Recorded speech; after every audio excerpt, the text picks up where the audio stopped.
Nithyananda Paramashivoham.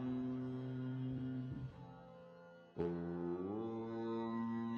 Nithyananda Paramashivoham. Om Nithyananda Paramashivoham. Om Nithyananda Paramashivoham. Om Nithyananda Paramashivoham. Om Nithyananda Paramashivoham. Om Nithyananda Paramashivoham. Om Nithyananda Paramashivoham. Om Nithyananda Paramashivoham. Om Nithyananda Paramashivoham. Om Nithyananda Paramashivoham. Just let Om Paramashiva Nithyananda completely flow through. Paramashivoham. Whatever ideas are coming up, Om just Nithyananda relax from those ideas. Paramashivoham. Om Nithyananda Connect to spirit intensely. Paramashivoham. Om If you're having any questions, Nithyananda doubts, you're feeling somewhere Paramashivoham. manifestation is not happening, Om Nithyananda just post it Paramashivoham. in the chat. Om You are your Nithyananda intention to be, not your success, not your failure. See, when you're doing the manifestation, whether you succeed or you fail, whether you get every single thing right or you get nothing right, or if nothing even appears in your third eye, none of it is you. You are only your intention to be. If your intention is to be Paramashiva, then that's all is possible to manifest in your life. Just hold that space. It is Swamiji who is given me these powers. It is Swamiji who is asking me to manifest. So it is Swamiji who will manifest. All I have to do is become an empty channel for him to flow through me.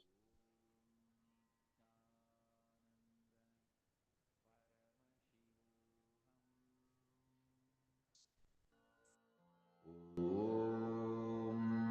Nithyananda Paramashivoham.